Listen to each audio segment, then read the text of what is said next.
On a dreary morning in Washington, D.C., layers of donated clothes keep them warm. All they have resides at their feet or in their arms. Finding shelter and food defines their day.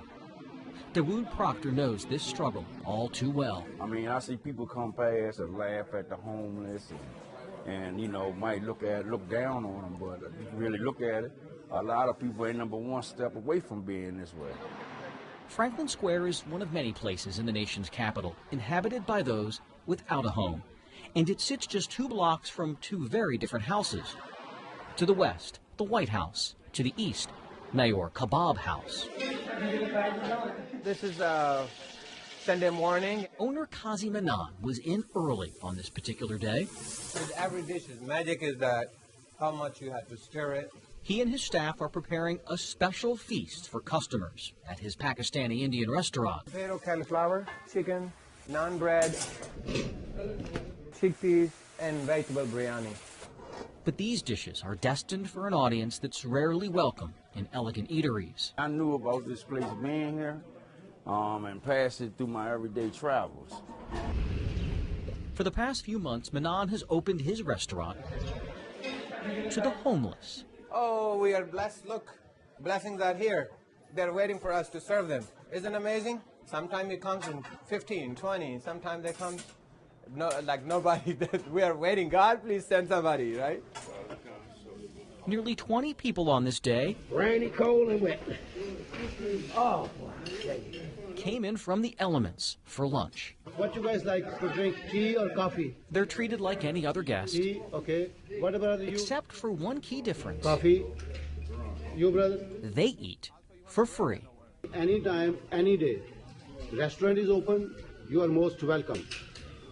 You are most welcome. You are our guest, just like other people. Anything you like with the menu or with the buffet, you're most welcome. Eat free. Yes, it's shocking to me because I didn't think it was brothers out there that really cared for us to, you know, to help support the needs of the homeless. He went without rice. Give him a tandoori chicken. Give him potato, cauliflower, and give him, you want bread? So we appreciate this guy right here bringing us down to eat, because sometimes on Sundays it's slow. But sometimes we got to go around and beg, or sometimes, you know, we get a cup and try to make money, and try to find ourselves way out to eat, trying to survive out here. You guys are the most important guests for me. Manan's boundless optimism and love of food was not cultivated at a high-profile culinary institute. A lot of ginger and garlic paste. His desire to provide stems from a painful uncertainty that defined his childhood. Kazi Manan grew up on a farm in a small village in Pakistan. He had 9 siblings. We didn't have any electricity. We didn't have any running water. And the school was, believe me or not, was under the tree. My elementary school, we didn't have a building. I studied under the tree. When the rains, really hard rains start, teachers say go home because there's no building. To support his family, he went to work at 12 selling ice. The best school was 4 miles away, so that's how far he walked to get a formal education. In 1996, at the age of 25, Manan says his visa was miraculously approved, so he borrowed money from a cousin for a plane ticket to America. He started as a cashier, earning $3 an hour at this gas station in one of the district's toughest neighborhoods. When I arrive in America, I have $3, just $3. And I started my life basically with nothing. Hard work would alter the arc of his life. He says he worked double shifts, then multiple jobs. He saved up enough money to buy 1 limousine. The idea that a kid who came from nothing could one day drive the rich and powerful around in luxury inspired him even more. 1 limo turned into a fleet of vehicles. His business flourished enough that some 20 years later, he opened his own restaurant. That's called American dream. You know, this is the only country where you say American dream, not in any other country. So yeah, he kind of understands. That's a good thing. Now that makes sense now? Yeah, it makes sense now. That make a lot of sense.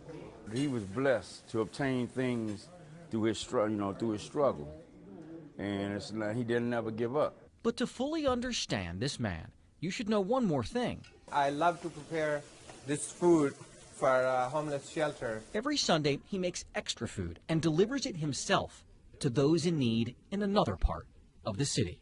Come and try. Manon connected a few months ago on social media with volunteers who now spend their Sundays dishing out hot meals to the homeless. And they make you feel that you are valued. For shelter regular Ron Verker, having hope on the Lord's Day means everything to him. It's huge. It's huge to know that I'm just this nothing. I'm nobody. But God thinks I'm somebody. Yes, thank you. Thank you. Yes. Kazi Manon says a skeptic recently told him that if he gives his food away, he'll surely go out of business in no time. Manon believes the more he gives away, the more God will bless him. I think this is all from God. And because of my mission is from God. He will always carry with him what his mother told him about holding tightly to his faith in the face of despair. She said if you share even when you don't have, God will take you from darkness to light. That's the whole answer to life. You know, being blessed by God. And God will help you. And I know he will. You know, you got to make the first step. He ain't going to do everything for you. Jake Wolf. In my heart, it feels a blessing. It's a blessing from God. ABC 7 News.